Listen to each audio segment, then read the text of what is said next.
Pitter patter, let's get at her. It is another episode of the Manely Broncos Podcast, and training camp is officially here. Broncos football is back. It's like that famous clip of Dave Chappelle when, you got any training camp updates? That's basically the season that we are in officially now, with training camp now kicking off on Wednesday. We're going to at least get you some of those updates from day one. And if we miss any, if we miss any of these updates, by the way, feel free to type them in the chat. First things first, Brandon, how are we doing? I keep trying to listen to this video and you keep talking over it. I'm just kidding. No, I'm doing well. How are you? Doing good. Had a good birthday. We actually did not go out for the birthday. We just we stayed and saved money responsibly. We'll have to go. We'll do a belated Topgolf birthday. I'm a horrible co-host because I definitely didn't wish you happy birthday on your birthday. Okay, it's okay. I will admittedly say you were the only one. So I mean, I no hard feelings. Truly, no hard feelings. I did wish you belated happy birthday, but I also have not been on. I didn't do the Twitter posts because I have not been on Twitter. It's the thought that counts, though. It's all good. It's okay. I'll go back and do another one. Reminder to everybody: make sure you subscribe to the MHRT network on YouTube, and we're working through a bit of some particulars right now. Due to the stuff of X and Twitter, apparently you have to subscribe to X for shows now to go live. So if you do not see the Manely Broncos stream live on Manely Broncos, make sure you do that by just going over to my page over at Cameron Parker PO, and Brandon didn't exactly subscribe, so you have to go to my page and the MHRT network Twitter page to go find the show. But nonetheless, if you guys don't want to do that, go hop onto YouTube or Facebook over on the MHRT network page on Facebook or YouTube, and hit that subscribe button when you're on YouTube for the MHRT network, and we will get rolling. But as I can definitely firmly say, I'm glad that Big Mike is now in the house since he missed the Quinn Miners episode. But to his credit, he did have some car trouble. So that was the reason why he couldn't make it onto into the comment section for last week. Mm-hmm, yeah, I believe I did say that I will use a cam background on this episode, so prepare yourself. Yeah, is this going to be one of those ones where there was a certain filter that was applied by Josh Sherman? Sure, let's go with that. Let's say it's a filter.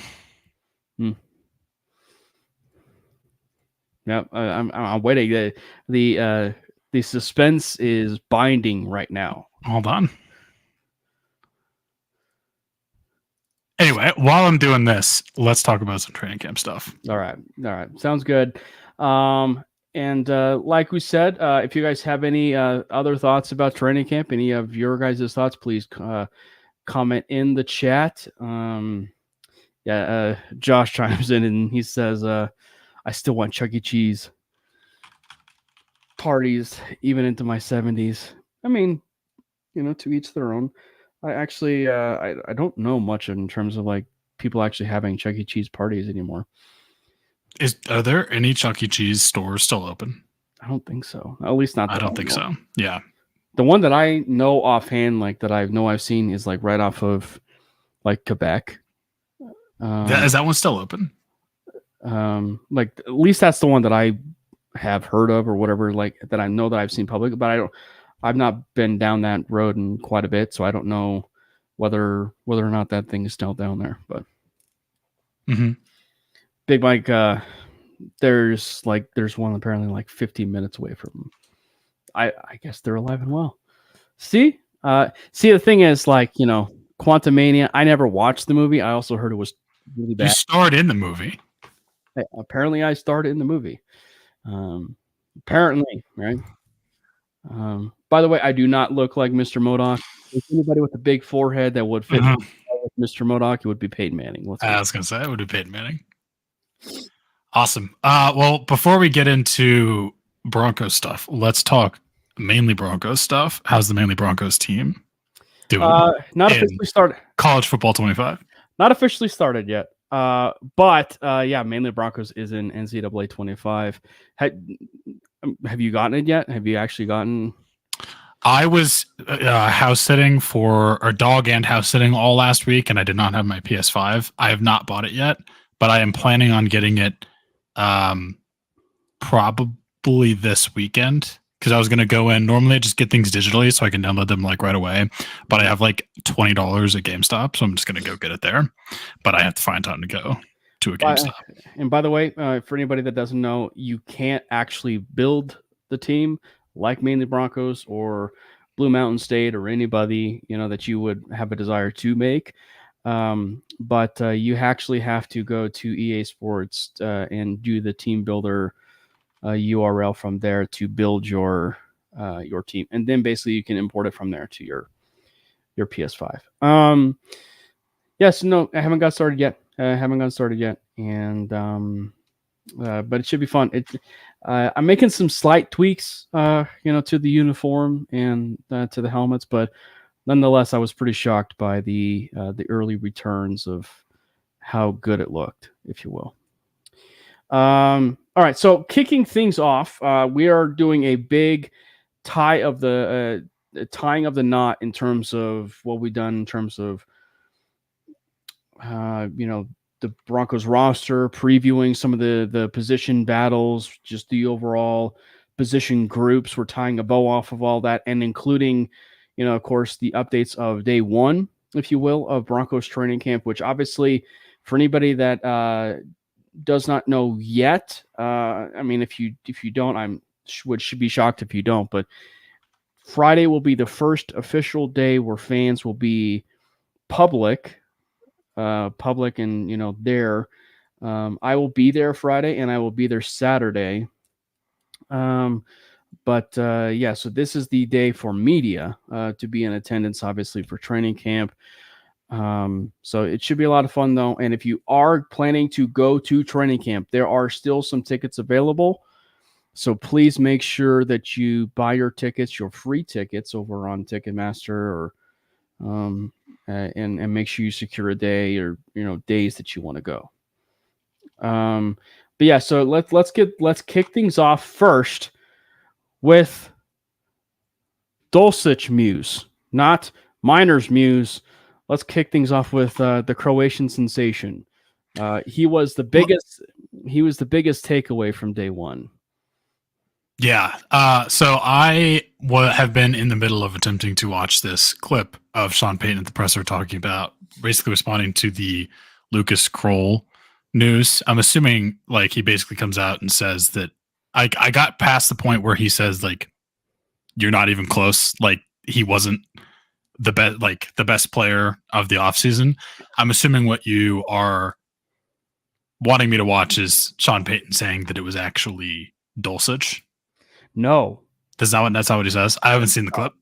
No, he basically says the best player of the offseason was Miners and Surtain.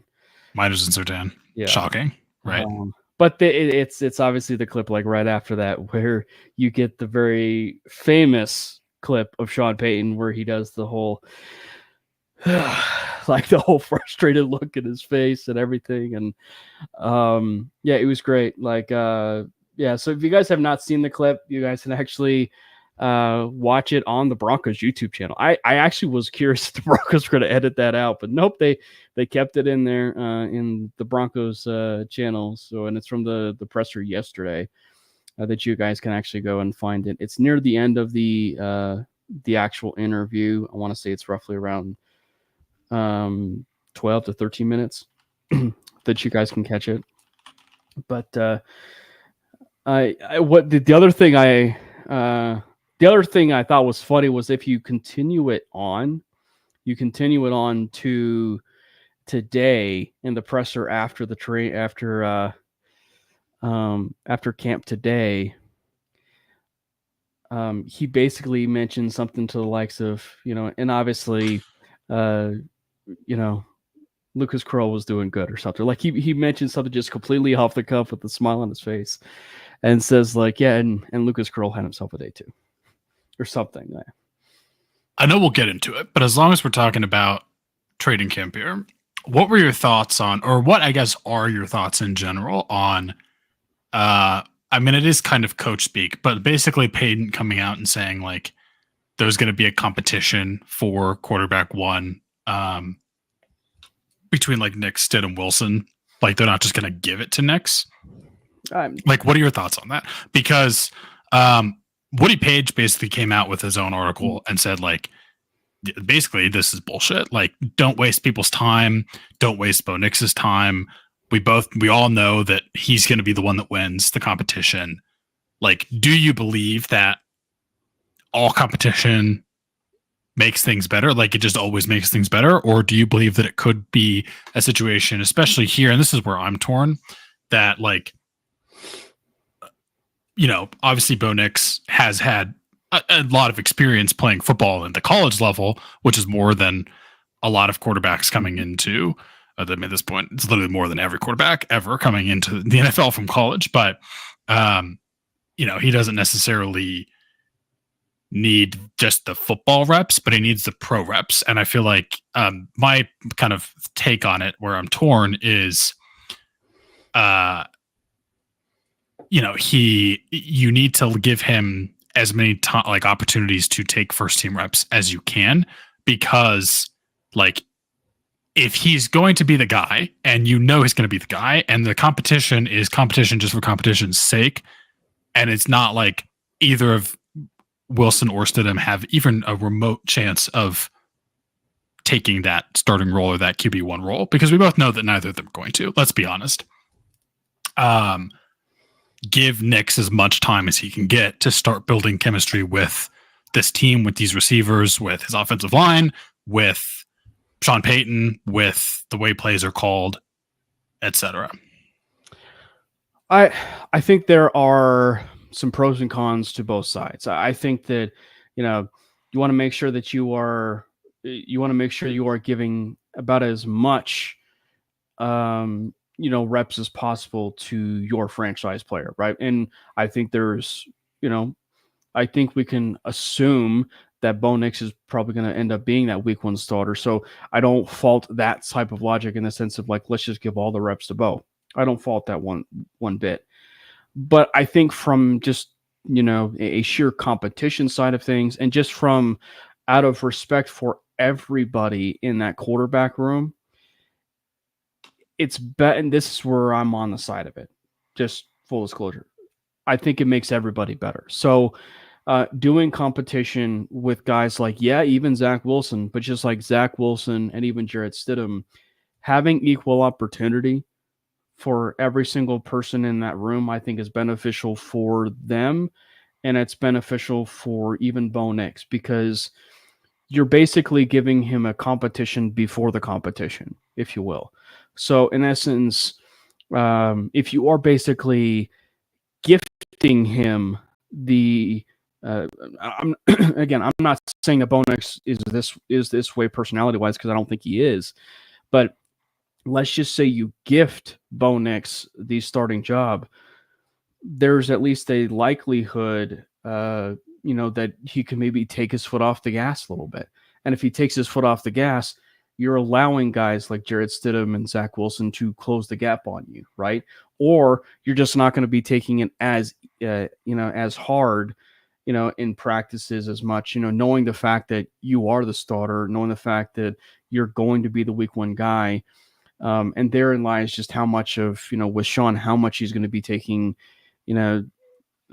royalties in the sense of like, okay, he's doing this in practice, and, we'll see what he does in preseason and everything. But I'm of the opinion that like the fact that the competition is between the three of them, even though we have an idea of where it's heading toward, will make guys like Bo Nix, Zach Wilson, and Stidham that much better. And and I think that for at least with some of the returns of the first day of training camp, it seemed like Stidham was not a landslide winner, but it looked like he was the winner of day one. And I think that you and I both said that even if it's close, you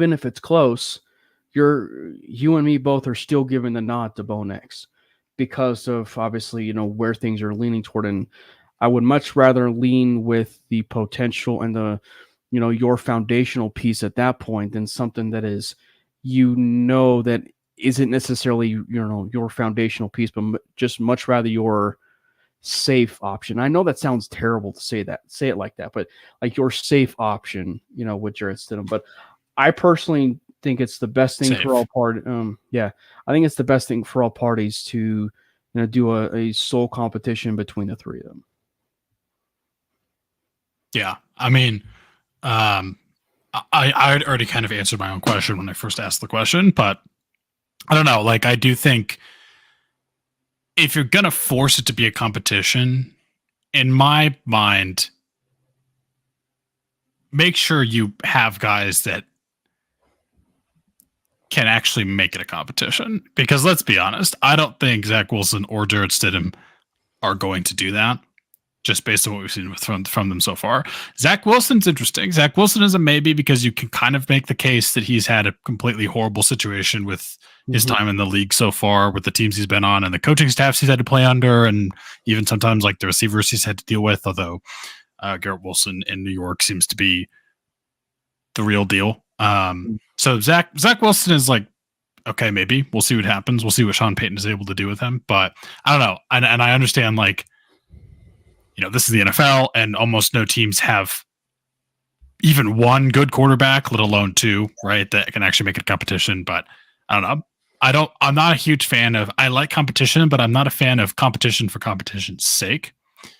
Again, just because I know how valuable it is. I mean, and not from firsthand experience. Excuse me. Sure, I got a glass of water.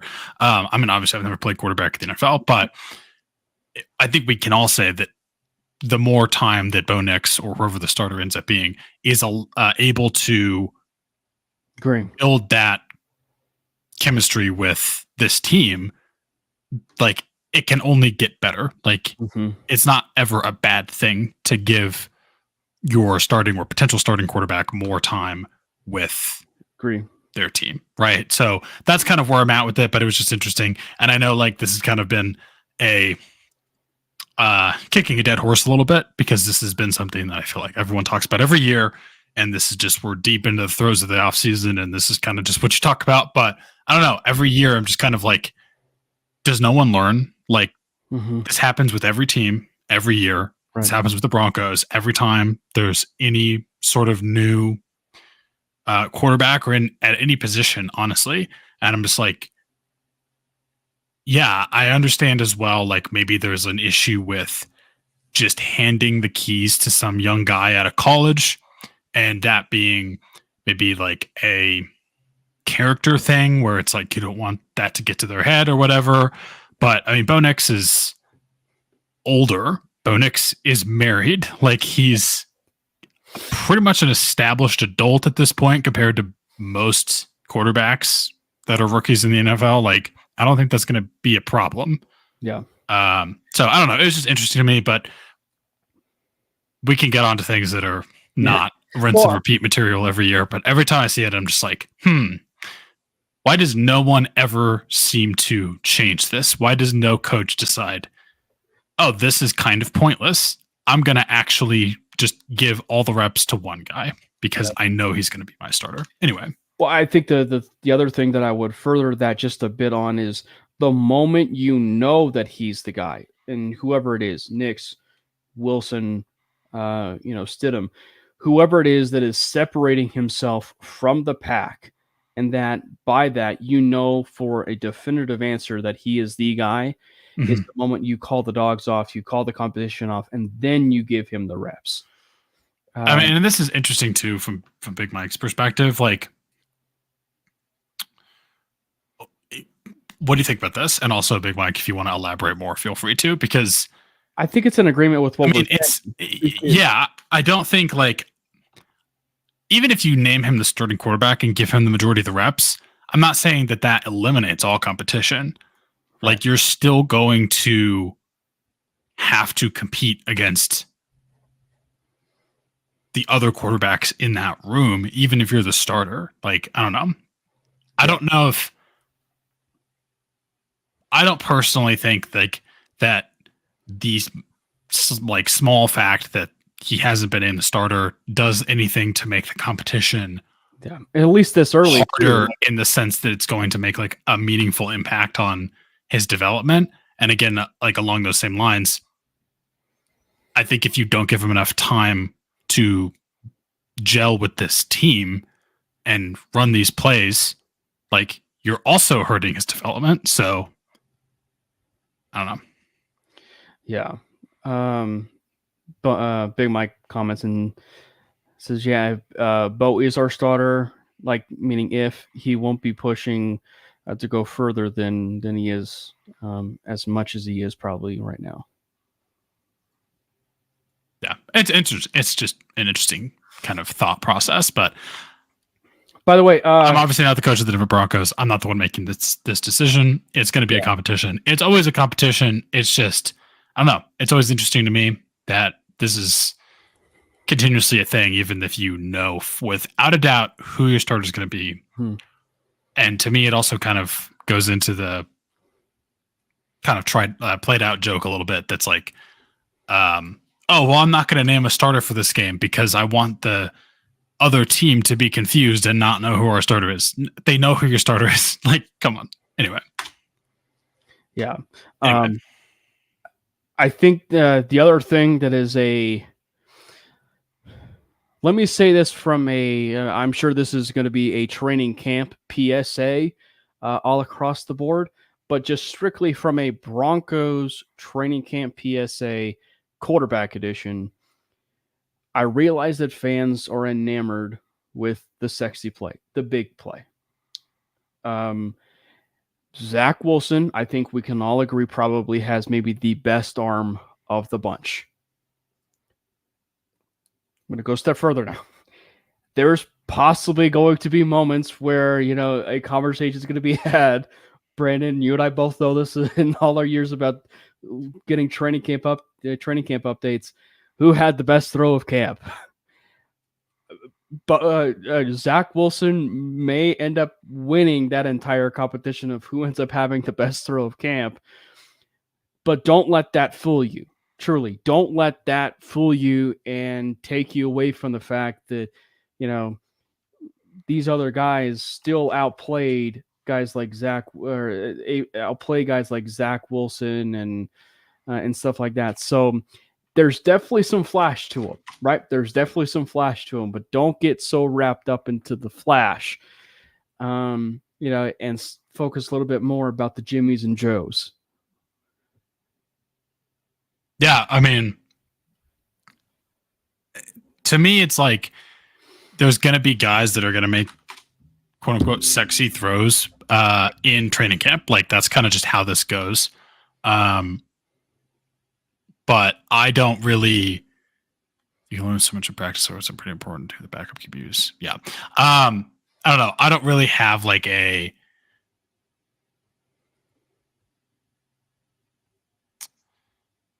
I feel like I'm past the point where just seeing someone make a flashy throw in training camp does anything at all to move the needle for me. Right.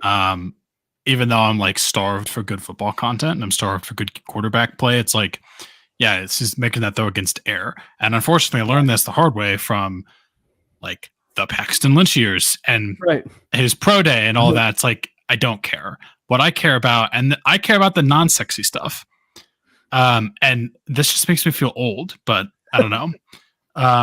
Definitely. I'm curious to know like what your thoughts are, what Chad's thoughts are. But to me, it's like, I care like more if Bo Nix can read a play correctly and get the ball where it needs to be to the right player and the right player is 12 yards away, than if Zach Wilson does the tiny minor Mahomes thing where he kind of scrambles and like he has a big arm, so he like launches it downfield, and it's like, okay, cool, but like, yes, Patrick Mahomes has proven that wins football games, but he's literally the only player, almost arguably in the history of the league. And that's the reason I say arguably. I mean, like, yes, John Elway was to a point the OG Mahomes, and there's other guys that have done this, but like, you can't win consistently that way unless you're Patrick Mahomes, and no one is Patrick Mahomes except Patrick Mahomes, right? So anyway, yeah, and that's my thoughts on so-and-so made a great sexy throw at camp. It's like, okay. Yeah, and I think that the other part of it too is when we are talking about the flash, it's also about the consistency of it. You know what I mean? And I think that that's where you really start to understand, okay, like there is some consistency here. That's where you at least at that point you start to really get the sense of, okay, this is a training camp sensation, right? Possibly, or like, this is a player that can maybe maybe compete for possible cornerback 4, cornerback 5, or whatever that, and that's when or wide receiver 4, wide receiver 5, right? That's when you start to have these conversations about something like that.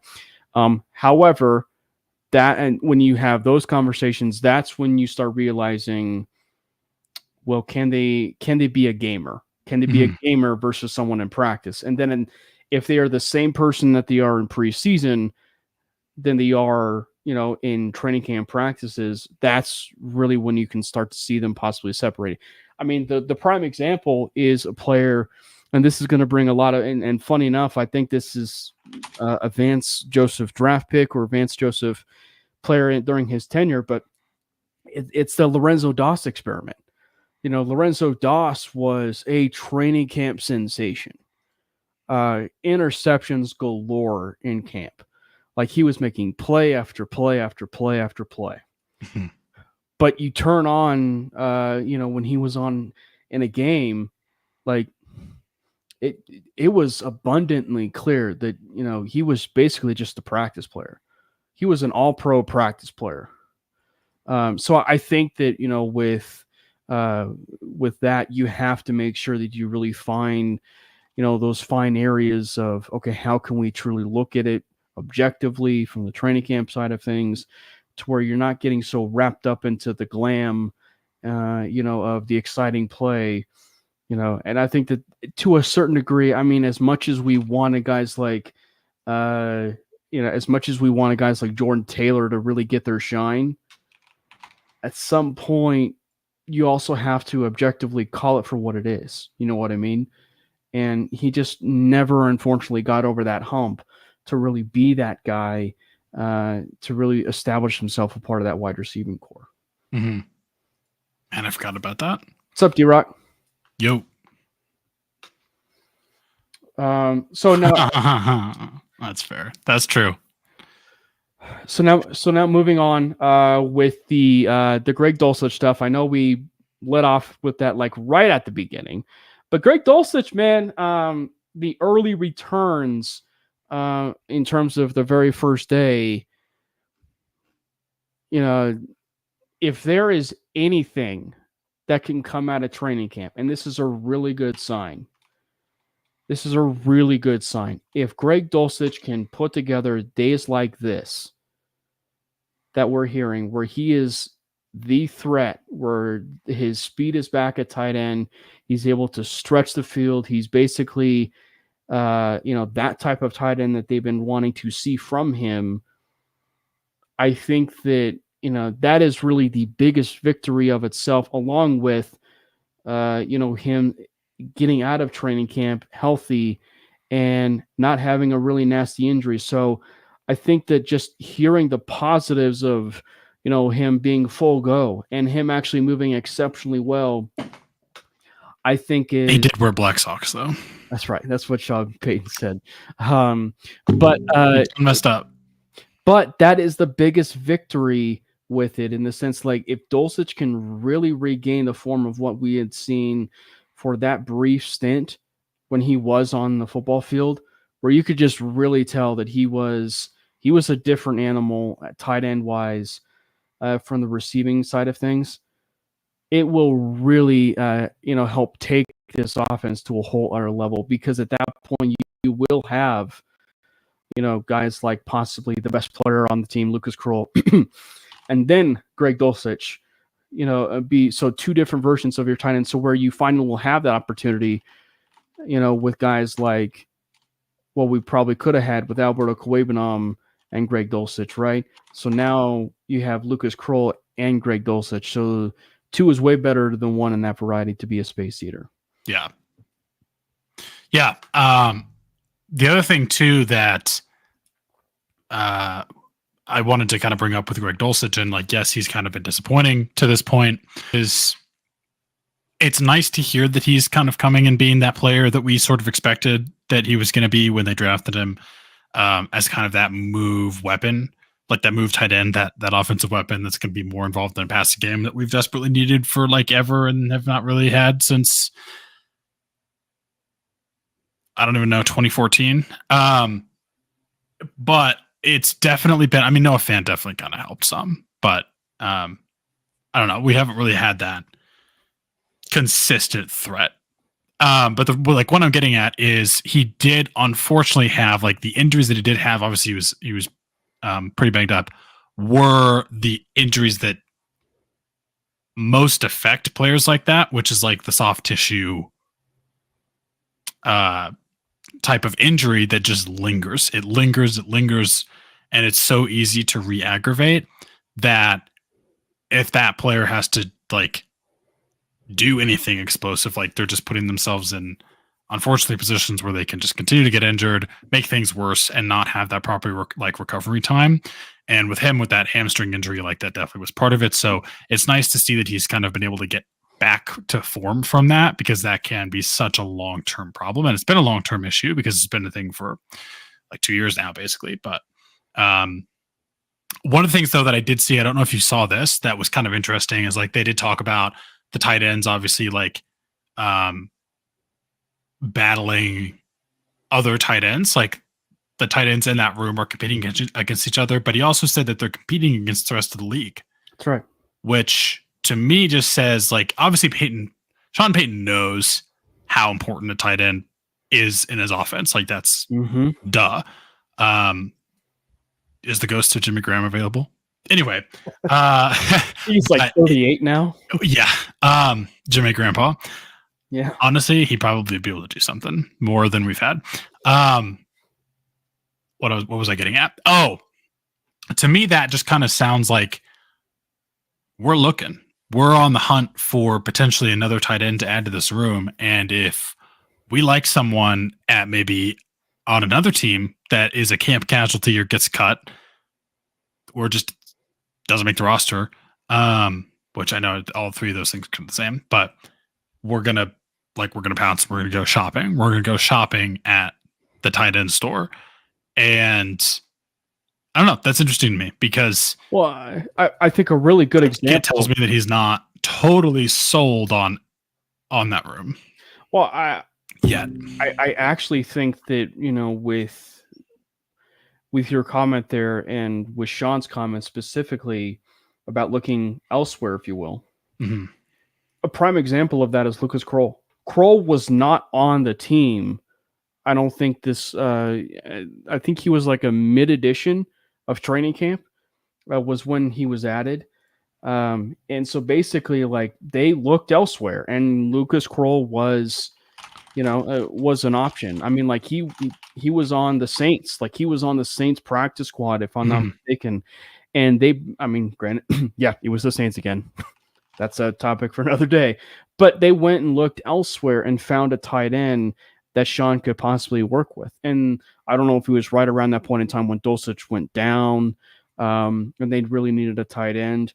But it made a lot of sense. It made a lot of sense for them to look elsewhere. And you don't even have to look at that kind of logic from just strictly the tight end position either. I think, that's what makes the preseason so fun, and even training camp so fun from even the player side of it, as much as even as it is the fan side of it, because when you are watching preseason, you're watching, these players, play about as hard as they can, because they know that, if they're not going to be playing for this team, they're going to be playing for possibly another team. And that's what's really going to make it, I think very interesting, for some of these, players, and especially when it's a deep roster is when some of those guys will get claimed and possibly even moved up the depth chart for some other teams because of, due to injuries or rosters or whatever. But so that's what makes even just the preseason and training camp fun, is because they are truly vying for a roster spot, not just on their own, but also just for even another football team as well. Yeah, no, they're definitely auditioning for other teams. But yeah, I mean, it was just interesting to me to hear them say that, because, and Big Mike makes some interesting points about like the investment they've made into Dulcich, and you're right. But I do think that if he was, obviously there's the coach speak part of this that's like motivating your players, right? But to me, you also like, I don't know, with what we've seen with Sean Payton using tight ends in the past in his system, I wouldn't be surprised if he literally meant like, and DR, I'm going to get to your question in a second. Hey, we're looking at other tight ends. Like, this is something that is going to be a priority for us. Like, we need to get this right. We need to have this in this offense. And it's not been there yet. It's interesting. It's interesting to me that he had said that, because I wouldn't be surprised if you see them maybe add some other guys that get removed for whatever reason during the offseason. So we'll see what happens. But I mean, to D-Rock's point, like, if Dulcich has 1,000 yards and 8 touchdowns, pay him. I don't care. Like, you pay him. He's not, though, going to get, the reason I say that without a second thought, he's not going to get a top tier tight end contract off of that. Like, yes, it's an amazing season, and that would be way more than we've had from any tight end in recent memory. But he just did it that one time. He's clearly shown that he has some injury issues. Sure, he probably earned himself more money. Like, I'm not saying he wouldn't earn a paycheck from that, but you're not going to give him a 10 to 15 million a year. No.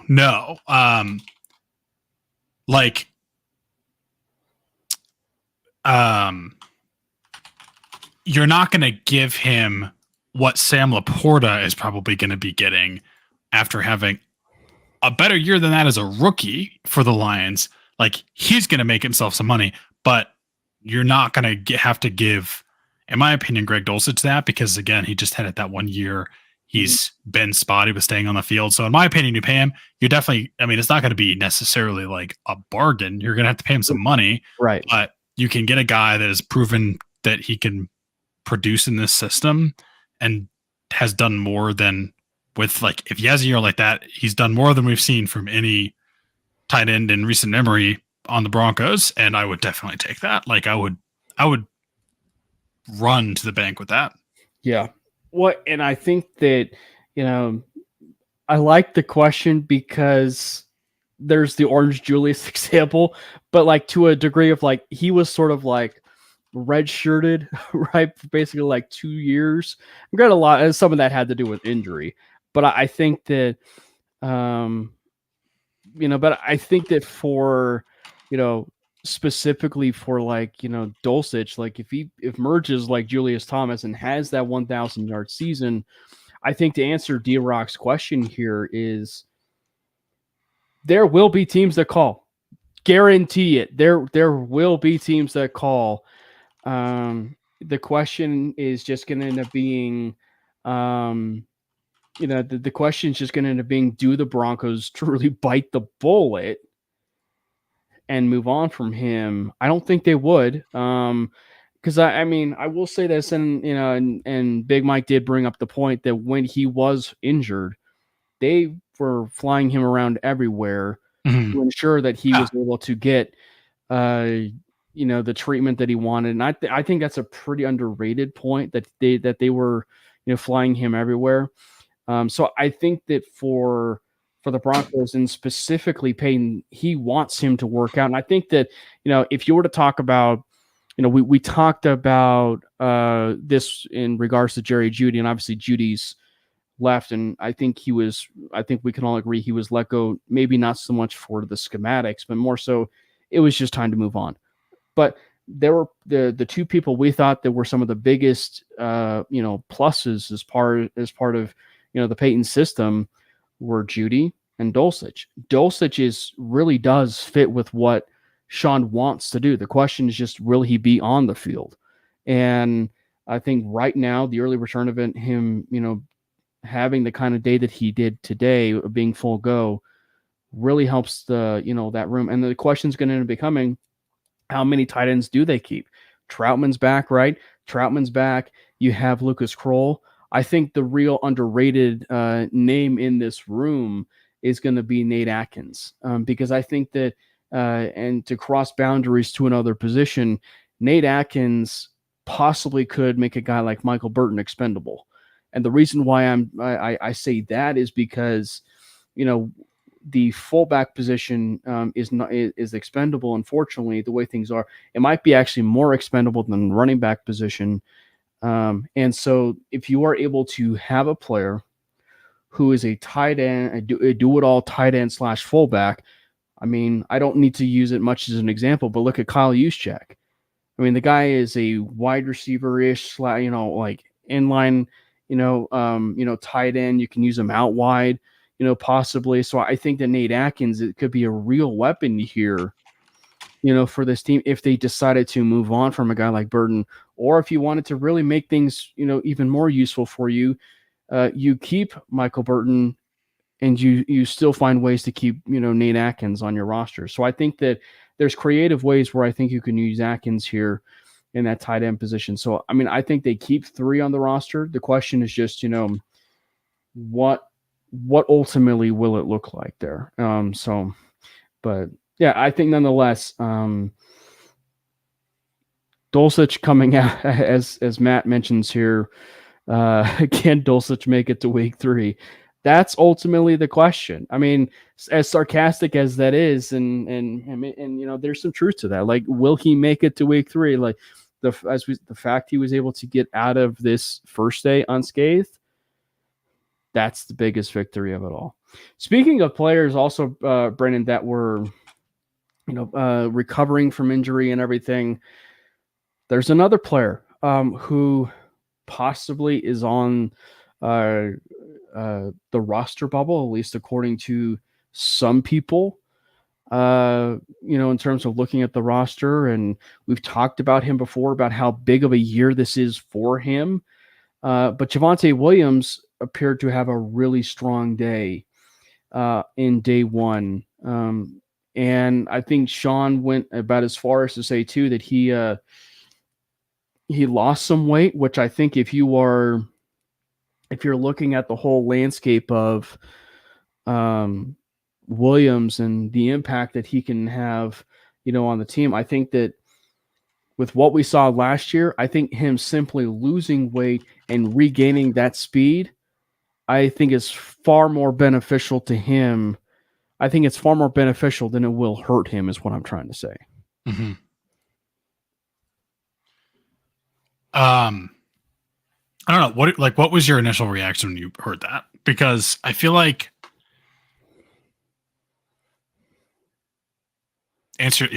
go. I would say answer that first, and then I'll get into what I was going to say. In regards to Javonte, yeah, I think it's a great thing. Yeah, I agree. Because go ahead. No, like, I love the way that Javonte has played, but I do think that getting back to that type of bruising style with the amount of weight that he was playing at after the kind of huge knee injury that he had was going to be very, very, very difficult. So him losing some weight, being a bit smaller, I think is a good thing. Like, I think it's going to give a bit more juice to his ability.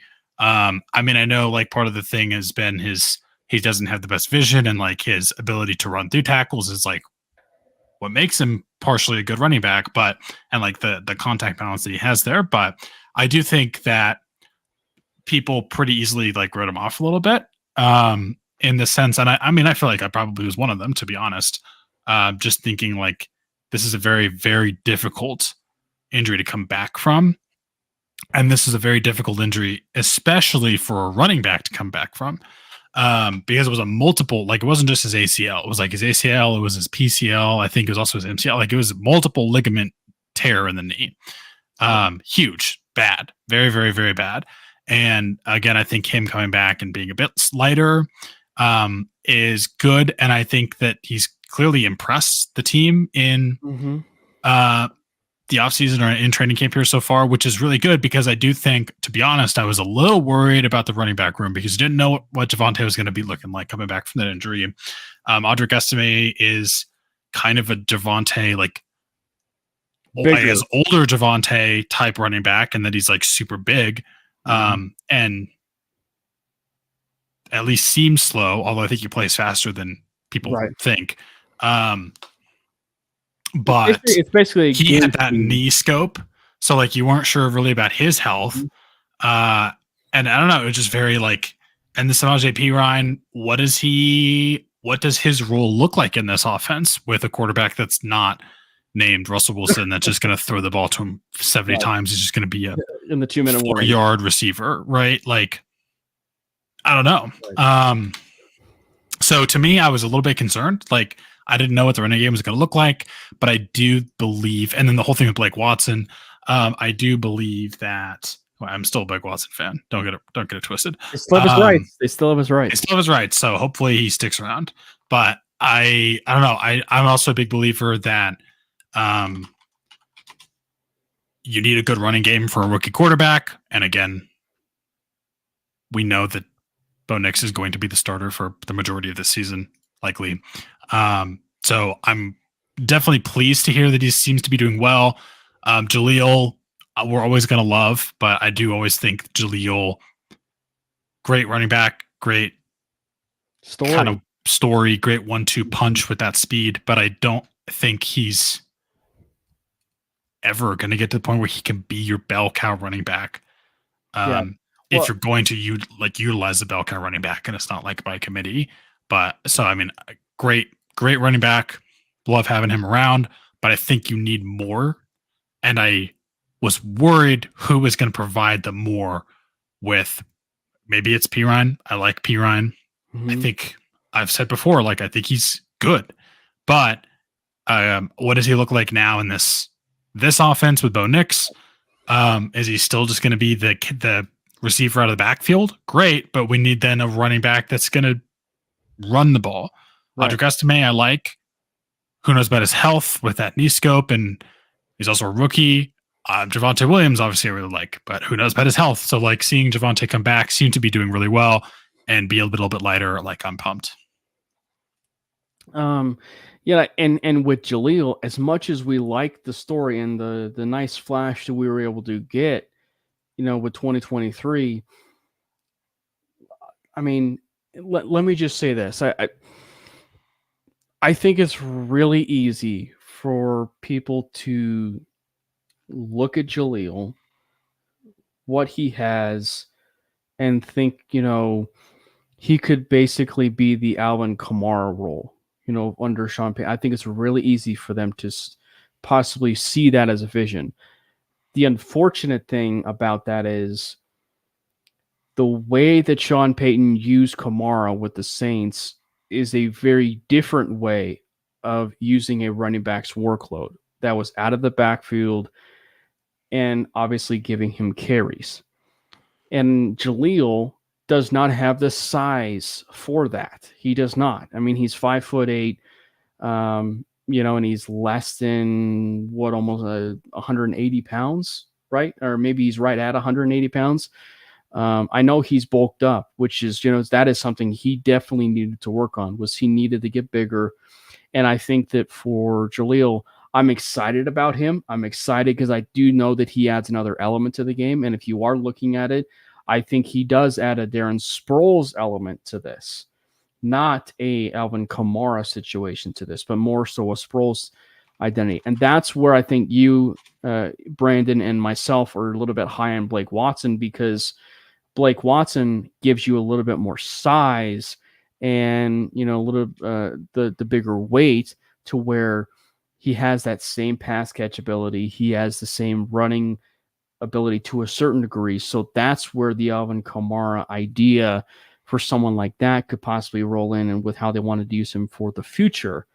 Now, whether or not he'll remain a Bronco, I think is still up in the air. Because, I mean, like, again, he's an undrafted rookie. Let's just hope he can, be on the team and make the 53-man roster. It is worth noting that Benjamin Albright had a tweet today talking about the running back room, and he listed 4 running backs. Samaje Perine was not one of them. Mm-hmm. And I think that you and I really do kind of see the same way in terms of the running back position, to where Samaje Perine, at least for us, was always that odd man out. He's definitely the guy that, like, yeah, like, if you look at that room and you ask me who's going to be the first guy cut out of who's on here, it's absolutely him. Mm-hmm. Yeah, and I think that at least off the initial stuff, and this is something we even talked about on draft day, or at least when the draft happened, of Audric Estime. Even if I didn't necessarily know the player profile of Estime, and I'm looking strictly off of size, and the way that he was and the way he operated, my immediate thought was, Samaje Perine. And I think that the unfortunate thing, the thing with Perine that he needs to get off of his own, back this year in training camp, and especially under Sean Payton, is he needs to prove that the offense that was under him with Russell Wilson is not who he is. And if he can be able to do that, then at least he'll possibly provide himself with really good standing. I do think Perine is a really good football player. A really good football player. He is the definition of a football player. I just don't know whether or not he will be a member of the Denver Broncos once the 53 is finalized. I do know, though, that there will be teams that possibly will be clamoring for his services like that, the way that he is as a pass blocker in third down situations, the way that he's reliable on third down situations. I just think that the way that the vision of the Broncos going forward, possibly, and going younger, I think that, I don't know if Perine is in their plans at that point. And especially, too, with Javonte, it seems like they love Javonte. And I think that, to use this as a bit of a comparison, I talked about this on Broncos Avenue, but, like, if there was anybody who actually compared physically, stylistically, to a former Sean Payton running back, Javonte Williams compares favorably to Mark Ingram. And I think that kind of running back... That's a good comparison. And I think that kind of running back Sean really likes. Yeah. Because I think that... And I think it's something he talked about today or yesterday, but he said that it may not seem like he has 3 down backs, but it seems like all 3 of their running backs, or all 4 of their running backs, or all 5 of their running backs have at least some 3 down back capability.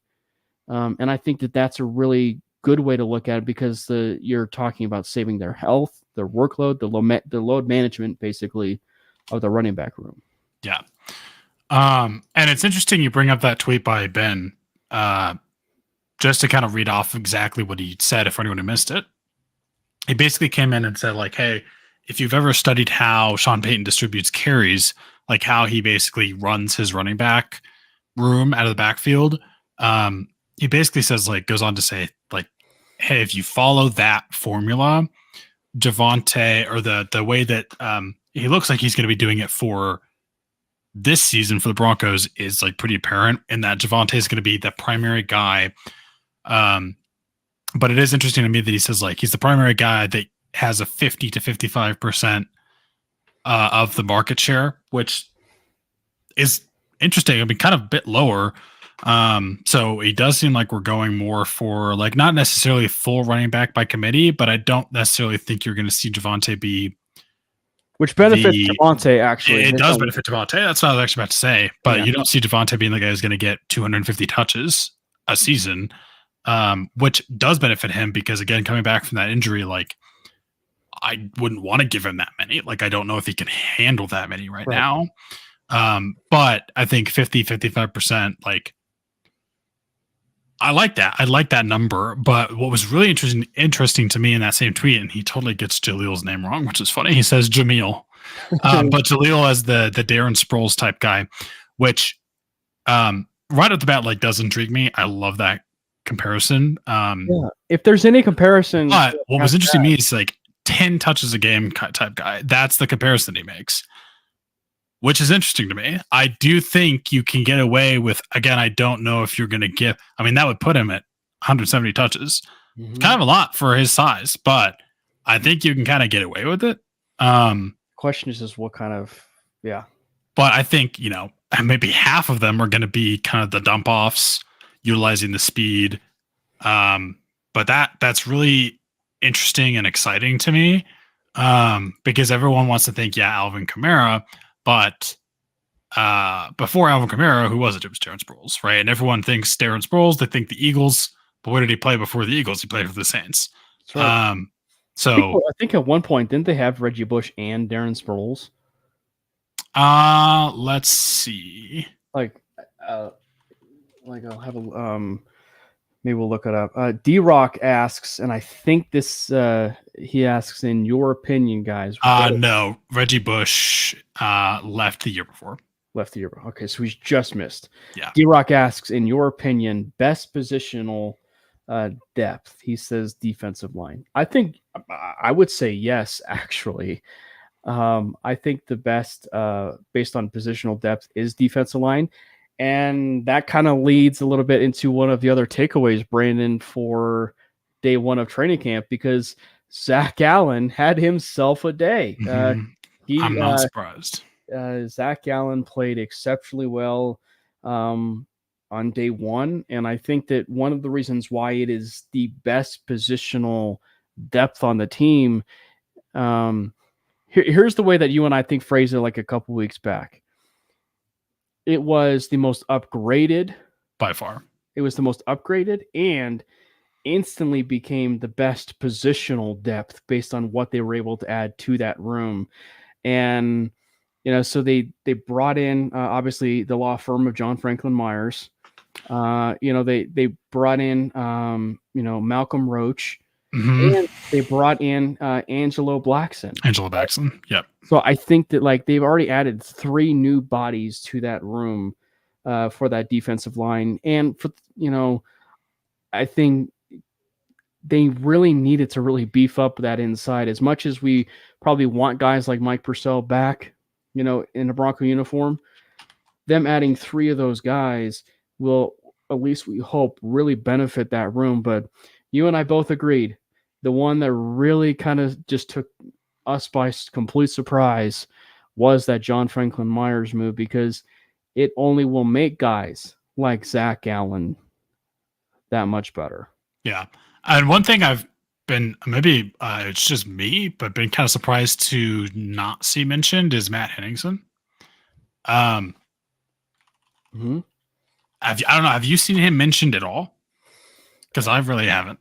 No, but I have his name filed in the back of my head, and the reason why I say that is because, obviously, look, take it for what it's worth. And I know that Jim Leonard is the secondary coach, but those types of players really do well, with the defensive line. I've got to at least think there's some, chemistry between, both of them, in that, where they already kind of see things. And I'm sure Jim might be vouching, for Henningsen. And I don't know if Leonard was even on staff when Henningsen was a Badger. I don't know. I want to say yes, though.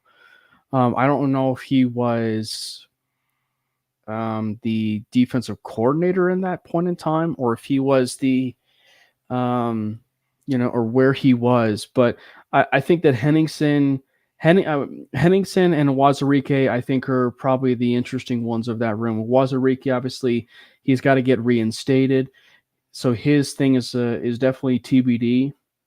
But I think Henningsen is a guy that I think where he'll kind of he will definitely be getting a lot of action in preseason. There's no doubt about it. He'll get a lot of action in preseason. So I think that there's a guy where he'll get slept on a little bit. And I think that he will really challenge, I think, guys like Angelo Blackson, where he could find himself on the 53. Mm-hmm. Yeah, I mean, it's interesting to think about, but I think I agree about the defensive line being the position of the most depth. And the reason it's wild to think about is I also think there was definitely a point in time last year, even specifically, or even earlier in the offseason, where that was also the biggest hole on the roster, right? And this biggest disappointment or biggest need or whatever you want to call it, because it was bad and it got better, but you don't give up the amount of rushing yards that we gave up, specifically the Dolphins, without having some breakdown on all three, like on all levels, but specifically starts at the defensive line. I don't know. I do agree. And it's kind of wild to see that, but Zach Allen, I'm not surprised. He had a monster day. He's a great player. And I'm glad we have him. And I think he had a great year last year. And I think he's going to have a great year again this year. He might even be better this year, which is he's one of the better defensive linemen in the NFL. And he's not talked about. Matt Henningsen, I've reason to bring him up. Like, he intrigues me. Like, I think he can take a step and be some good depth, good backup. DJ Jones seems to have kind of gotten sort of dumped on a little bit, but I don't think he's bad by any means. But Malcolm Roach. What's that? I was going to say forgotten too. Yeah. I mean, John Franklin Myers, total robbery. Complete stupid that I just don't understand how he got him, but I'll take it. Malcolm Roach, PFF's number one graded run defender on the defensive line last season, which take that as you will, but just solid additions that really made a hell of a difference. And obviously we need to see what they do on an actual field, on an actual game, but I'm excited. Which, by the way, I think it's funny, talking about the defensive line in regards to it being the best in the team, because apparently, according to Pro Football Focus, where you just rattle off, Malcolm Roach being graded as the number one run defender, according to Pro Football Focus, they rated the Broncos defensive line as 32nd in the NFL. Yeah, I'm not surprised. But what's funny is Malcolm Roach was not even mentioned in the little blurb that they gave. And they even mentioned that Zach Allen completely didn't play up to his contract in 2023. And the one part where I definitely agreed was they felt like Franklin Myers was going to, upgrade that room, but not so much that, it was going to, do anything, to really make it a great unit. But yeah, they completely ignored the fact that they also brought in Angelo Blackson and Malcolm Roach, into that room. So I thought that was so interesting that, they basically graded Roach as a number one run defender, and he's not even in that little blurb there. But anyway, one of the other takeaways, of course, with day one is the wide receiver room, but in particular, one player in particular, and that would be Troy Franklin. Troy Franklin, it got chewed out, not just one bit, but he got chewed out a couple times in practice today. I'm not overly concerned with it. I'm really not overly concerned with it. I mean, hard coaching is hard coaching. Sean's not worried about it. He definitely talked about that in his interview. The only thing that I would be worried about long-term, Brandon, is if this is a periodic thing and it's a continued thing, and we're seeing this in practice day in and day out, and it's just a constant thing where it certainly seems, at least on the outward appearance, that he's not learning. That's when I would be a little bit concerned. But I think that for, just for right now, day one, I mean, like, I'm not concerned.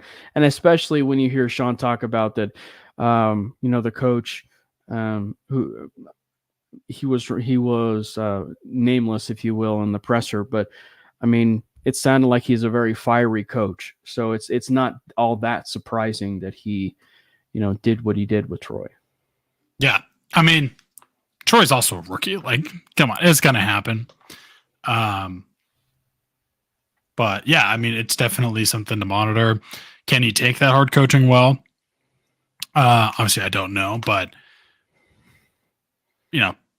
I'm glad to hear that he's if he makes that if he makes those mistakes and he gets chewed out, like that's just going to, if he takes it well, help in the long run. So like I'm not concerned. Like I didn't see that and think, oh, he's a bust. He sucks. He's struggling. But it was definitely something to monitor.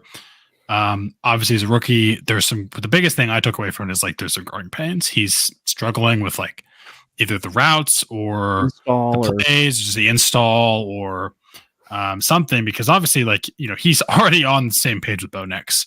He already has that built-in chemistry, but it's a different speed. It's a different game at the NFL level. And I mean, I rookie wide receivers have come a long way. They used to just really struggle as rookies, and then they kind of turned into sort of like what you see with rookie running backs, where they come in and they just kind of are able to explode right away. And it's not every rookie, every year or every wide receiver that does that, but you do see that happen more often. But I am, tempering my expectations a little bit. He's still coming along. He's still learning. And that's kind of my biggest takeaway from that. But, clearly there's some growing pains. Well, and I think that, for going forward, Sean even continued when he talked about the wide receiver room, and he said that with the wide receiver room, and specifically when it came to Troy Franklin, that there were some routes where you could just tell that he's an outside wide receiver. So he's got some outside to him, and especially the speed. Like you can definitely tell that he's already got the speed. There's some routes that he already has down. And it may seem like in the vision of what they have for him long term that he's an outside wide receiver, which I think is interesting because there were some people maybe like right off the cuff that thought that he would be maybe almost like an inside receiver. So maybe it kind of gave us a nice little forecast of like possibly how the Broncos may want to use him going forward.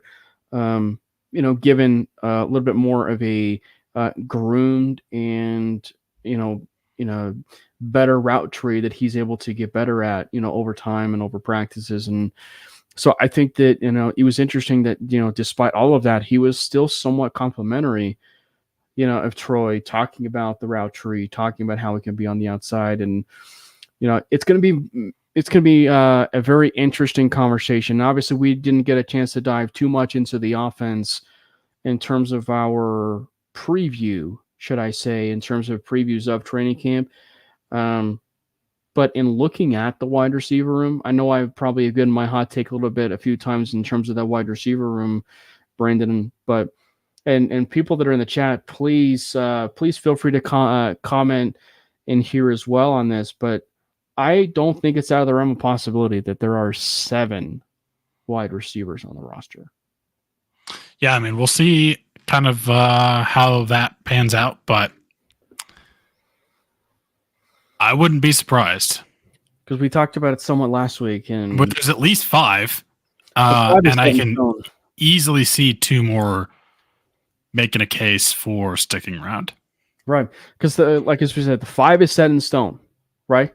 Because I mean, you have Tim Patrick, you have Cortland Sutton, you have Troy Franklin, Marvin Mims, Josh Reynolds, and Josh Reynolds. Those are your 5. And so then the question's going to be, is it going to be 6? Is it going to be 7? That's why I'm thinking it's going to be 7. And I think you're looking at Brandon Johnson, and I think you're looking at possibly Devon Vele. Is your, and Jalen Virgil, Lil Jordan Humphrey are still around as well. So I'm intrigued. I really like Brandon Johnson. Devon Vele seems to be also pretty slept on. And is an intriguing guy. I mean, he's 6'5", 210. He's the unk of that wide. He's a unit. Yeah. So I think we'll see kind of what happens. Although the one thing I will mention, it's kind of interesting, like Lil Jordan Humphrey, has also sort of been that role, is like been that big dude. And Devon Vele might just kind of be the next little Jordan Humphrey, might take that spot as well from him. So we'll see there. But yeah, I definitely think he's slightly thinner. Yeah, he is. Jordan, but he's a bit thinner. It's also because he's a bit taller. Mm-hmm. But yeah, I mean, it's definitely interesting.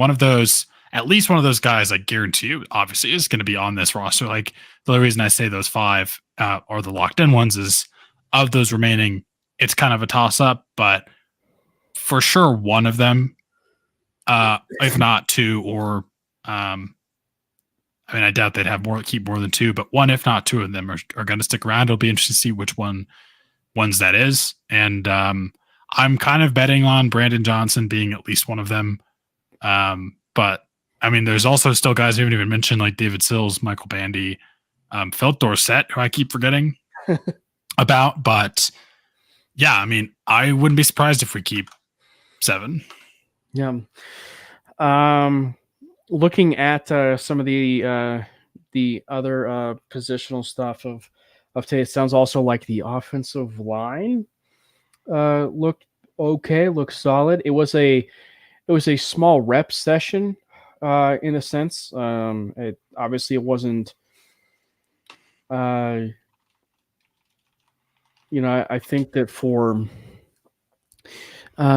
what they did, based on the small reps of 7-on-7s, and I think it was a small team session, they did quite well from what I was reading. Like it seemed like they did quite well. And D-Rock chimes in. He goes, I'm assuming has us pick one. I feel like the answer would be both, Brandon, but make or break its season, Tim Patrick or Greg Dulcich? Greg Dulcich. I mean, I not to be a cop out, the answer is both. I mean, it is, but I feel like, to me, Tim has been there and proved it. Yeah. He's had the injury, but he's proved it. Greg Dulcich hasn't proved it.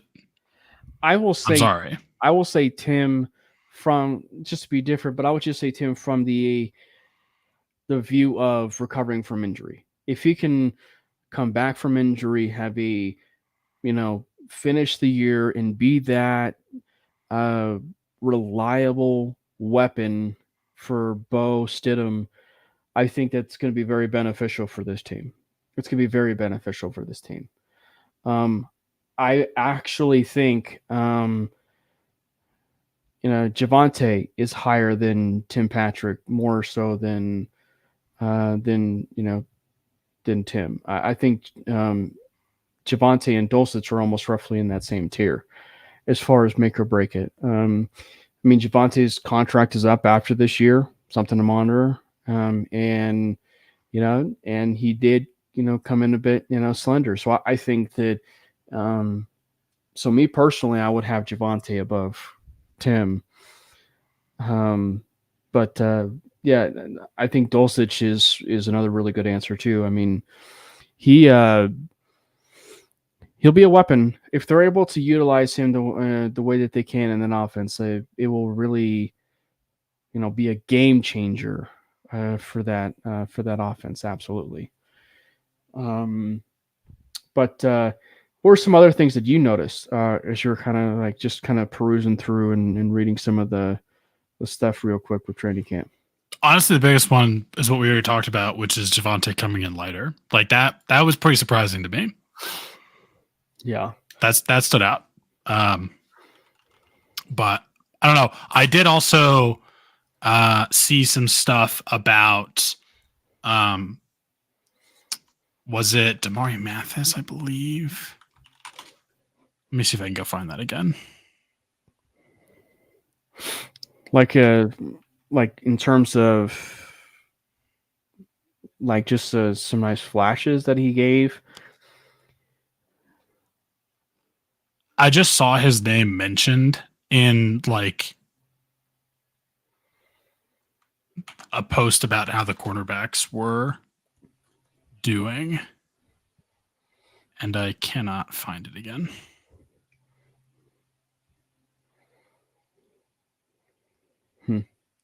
Well, actually, that was one position we did not get a chance to talk about. Actually, was the cornerback room. The biggest thing to me, so like the reason I'm bringing that up, and I was wanting to see, like I didn't actually see exactly what was said about him, but there's two names I'm on the lookout for in the cornerback room this offseason specifically, or during training camp, just to see anything. I don't care if it's good. I don't care if it's bad. Obviously, I want it to be good, but I just need to see something happen here. Damari Mathis is one of them. Anytime I see Damari Mathis's name mentioned, I'm just like, okay, like what's about to happen? Is he a bust? Is he turning it around? Like, what is he going to do? I don't know. The other one is, unfortunately, well, actually, just see if you can guess. In terms of what, like positional battle? No, the other name in the cornerback room that I'm on the lookout for. Riley Moss. Yeah. Riley Moss is the other one, because honestly, if you want to have the make it or break it season discussion, TP or Dulcich, let's have the make it or break it discussion, season discussion here. Riley Moss or Damari Mathis. And honestly, here I think the answer is still both, because they both have been. I mean, I think I might give the slight nod to Damari Mathis because he kind of looked okay and they looked horrible. Whereas we really haven't seen much about Riley Moss, but Riley Moss was more of like a redshirt year. Possibly. Yeah. But I mean, to me, I think it is Damari, but I think we need to see like anything out of Riley Moss. And that's why he's another guy that I'm monitoring, looking for his name, because we've seen nothing. We've seen literally nothing. JL Skinner is on that list too, but he's a safety, obviously. So if we're talking about just the defensive back or secondary room in general, it's Riley Moss, it's Damari Mathis, and also kind of JL Skinner. But yeah, I haven't really seen much of any of them. I did see, again, I saw something mentioned Damari Mathis, and I remember it stuck out to me because I was like, holy shit, I haven't seen anyone say anything about Damari Mathis in recent memory. And now I can't find it. So he's back to being invisible. But I just, what's happening? Like, I don't know what's going to happen there. But to be honest, right now, it kind of feels like, I don't know, sort of a waste of a roster spot, if I'm being totally honest. I know we brought in Levi Wallace, and I think that's going to be pretty big, at least in my opinion. Obviously, we already have Jaquan McMillian. We drafted Abrams Drain, PS2. Who had said Omar Brown, your guy. We brought in as well, again, safety, but go ahead. Abrams Drain had sound like he had a really good play today. Yeah. But yeah, Damari Mathis is just kind of taking up a roster spot right now, if I'm being honest. Yeah. Maybe he doesn't. Maybe we cut him. Maybe he doesn't take up a roster spot. So to come full circle a little bit, as far as the podcast and the top of the podcast, training camp is full of darlings, and obviously positional battles. And as we're wrapping up the show here, one of the last things, obviously, it's worth talking about, and we have some leeway with it being the very first day, obviously, of training camp. But if you were to rank, I'll give my 3. You'll give your 3. But if you were to look at your top 3 positional battles, what are they, and who would, if you were to forecast the future of who your training camp preseason darling will be, who is it? And people in the chat, feel free to chime in. If you guys were to rank your top 3 positional battles, positional depth battles, and then your training camp darling. I mean, to me, the biggest one that stands out that I'm wanting to see what happens is basically what happens in that entire safety room. Okay. I mean, to be honest, I think it's pretty clear. It's probably going to be Brandon Jones and PJ Locke. But I want to continue to see what happens with Caden Stearns. Does he come back? What does he look like? JL Skinner, I need to see him do something. We did kind of talk about it a little bit. I already mentioned Omar Brown coming in, your guy from Nebraska. Or I believe went to Nebraska. But I don't know. I feel like that's just going to be interesting to me. Not that there's necessarily a ton of depth there, but I want to see how that plays out, because I feel like that's quite a change. Like, I miss Justin Simmons. Obviously, we both miss Justin Simmons, but not having someone like Justin Simmons in that secondary, we don't really know what that looks like, and I'm kind of scared to see that, to be honest. Is that number one?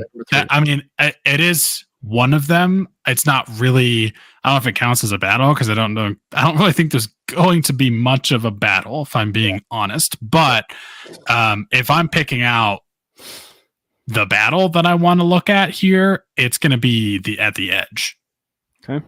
I want to know who comes out of that as the starter. I mean, right now I'm thinking it's probably going to be a mix of Baron Browning / Nick Benito. That's why I'm wondering. Like, I don't know. Is it going to be Browning? Is it going to be Benito? And then what about the other side?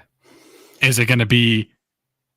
I mean, honestly, the other side's a bit different, because it's kind of like Cooper, or what does Jonah Ellis kind of look like? But that's definitely an interesting one to me. And I might even pick Jonah Ellis as my camp darling or preseason darling, because I think you put him down as a designated pass rusher, he's gonna make some stuff happen. So honestly, I might pick him as one of my darlings. I think he's gonna show out. I think he's gonna have a great, so that's 2 camp and or preseason. Just again, from specifically the pass rush standpoint, as a pass rusher, he is incredibly talented. I'm excited to see kind of what happens there. And I really want to know what happens at center, like in terms of that battle. Probably going to be Alex Forsyth, but Luke Wattenberg, you never know. Sam Mustapher, they brought him in, kept him for a reason. Calvin Throckmorton, I know they list him as guard. Yeah. Getting ahead of myself here, but he has played center, also from Oregon, also on, I think, the Saints for a bit there. But I'm kind of interested to see what shakes out at center. Again, I think it's probably going to be Forsyth, but that's definitely something to watch. How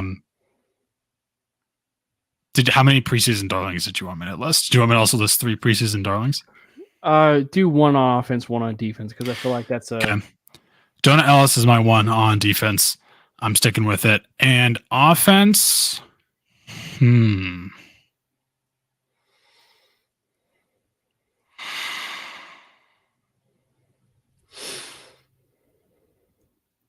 That's tough, man. That's a tough one. Yeah.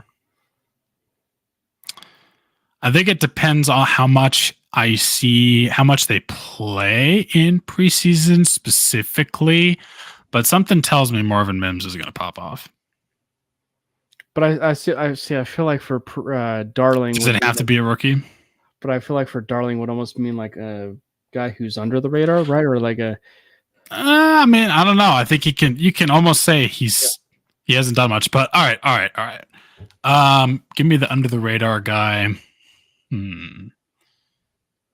I think Jalen Virgil is going to do some stuff and be in the mix for one of those 2 remaining wide receiver spots that we're projecting. I respect that.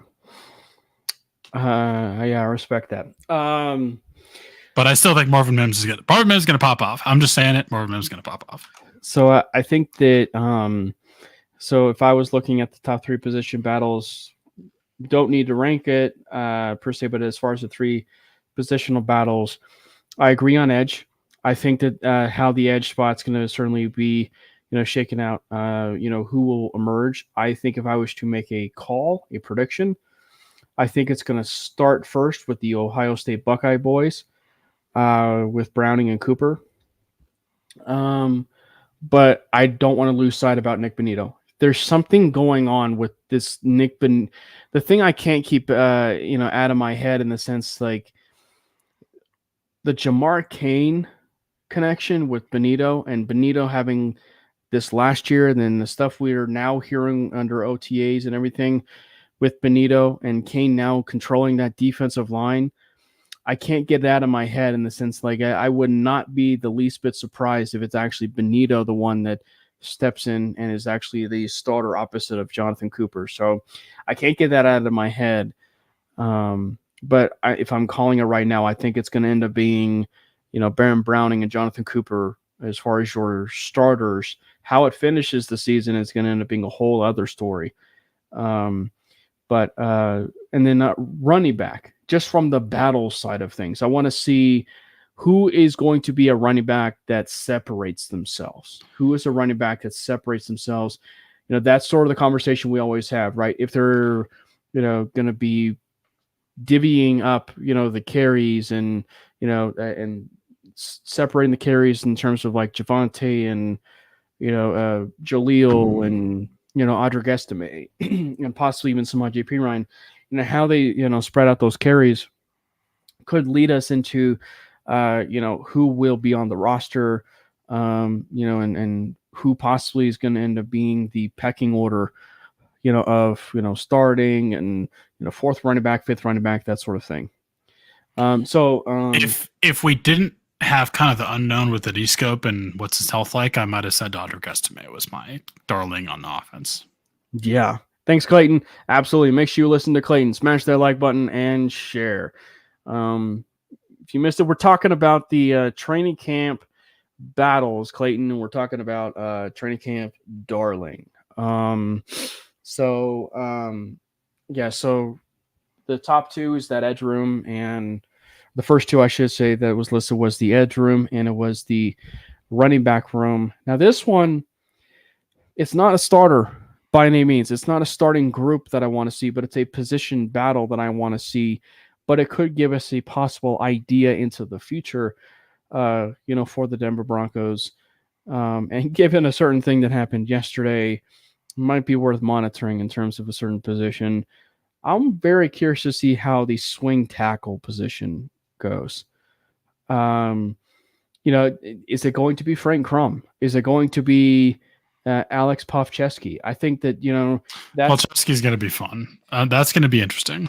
Yeah. So I think that, that's another one that I'm looking at. I think it's really easy to say wide receiver, is certainly one for who's going to be that wide receiver 6. I think that's going to be, I felt like that would be a really popular one. Not then wrong with that. But I think that, that would be certainly a popular one. But I'm curious about swing tackle. The reason why I say swing tackle is what does the future hold for Garrett Bowles? And is development really in the cards for the Broncos to not spend all that money, but develop a certain tackle that they have on the roster as their tackle one, right? In essence, what they probably could have done with Calvin Anderson, right? I know Calvin Anderson, it seemed like in such a small spurt, he had some moments, but it looked like he was a really good spot starter, at times when he was at tackle, right? And instead he goes over to the New England Patriots. And granted, he hasn't really amounted to much, but they could have developed him and made him, that starting tackle, right? But I'm curious about how that swing tackle position is going to go. So with Pavcheski, it seems like the team really, really likes him. And in particular, Zach Strief. And same thing goes for Frank Crum. A lot of people feel like Crum was one of those types of players who, like Blake Watson, had a really decent chance of getting drafted.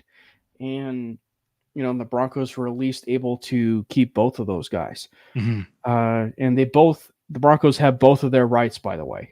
Crum was another one of those players that got taken, by the UFL, but the Broncos do have their rights. So at least initially, I would imagine they will be taking part in training camp, and probably depending on what shakes out, they'll head to the UFL or they'll stay where they're at and be with the Broncos. But yeah, the swing tackle positions for me is like, one of the biggest ones that I'm, eyeballing.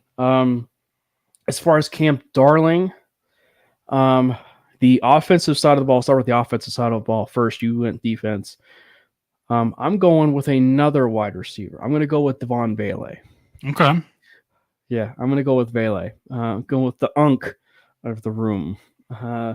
Bailey. I think that he will be one of those wide receivers they keep, but I think that, he's going to surprise some people. I think that, Bailey is, I think the comparison maybe to little Jordan Humphrey, that's not necessarily the comparison I would probably maybe want to roll with. I actually would maybe roll with maybe he's the new Tim Patrick of the room.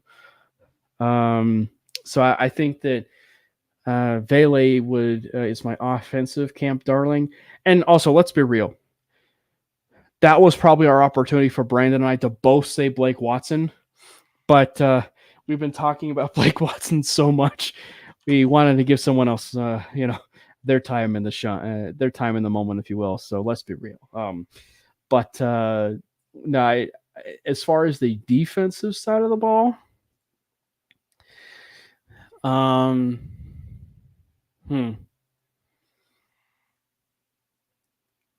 let's see. I'm gonna go with a complete one that I don't know whether or not it'll be on the radar, but I'm going to say JL Skinner. I hope you're right. I would love for you to be right. I'm going to say JL Skinner. How much it amounts to something, I don't know. But I'm going to go Skinner. I think the way that training camp is orchestrated and the way that some of the ability to hit hard on a lot of certain situations and layering the boom, I think will generate a lot of buzz and interest for a guy like Skinner. And I know this is, a make or break it year for him, or a year that I know that he wants to, hit the ground running and he wants to make a good first impression. And what better way to get a good first impression than laying the wood on, someone when the fans are, in appearance on Friday.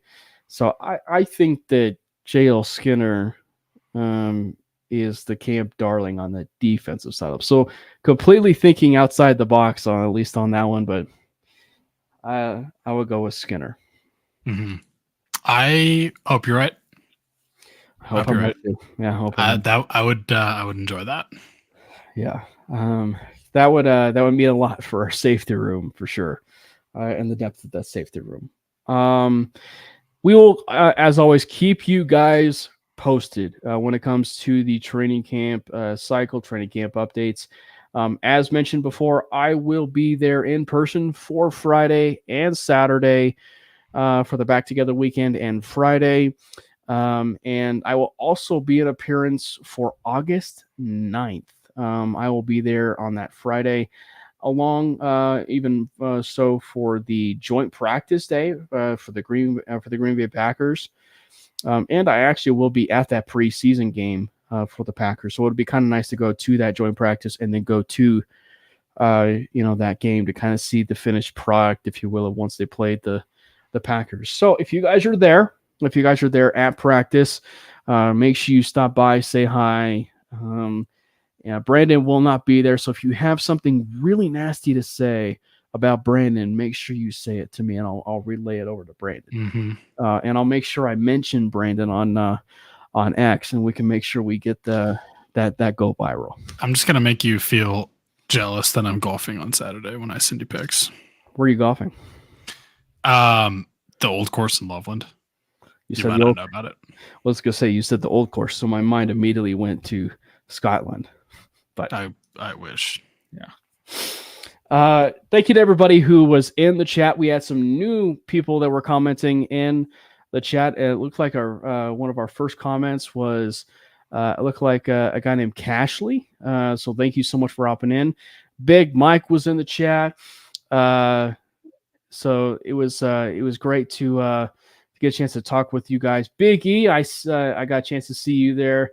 Josh, as always, the biggest troll on the planet. Good to see you. Matt, good to see you in the chat. And of course, D-Rock came in with some of those hard-hitting questions. And Clayton to end things off. So again, thank you guys to everybody who was in the chat. make sure you subscribe. As we said on the top of the broadcast, make sure you subscribe to the MHRT Network over on YouTube. Follow both Brandon and I over on X, Twitter. Our handles are right there on your guys' screen, at Cameron Parker PO, at Brandon Miller PO. It is an absolute joy. Make sure you follow the Twitter handle, of course, at Manely Broncos. We will see you guys next week for some more training camp updates right here on the MHRT Network. Fast lane when I pass in the street, bag of money in the passenger seat. Simcoe's been asking for me on the road from the west to the east. Way up, I might never come down, cause the coast racking up the flame out. So high, I might never come down, so what, this is my lifestyle. Wait a minute.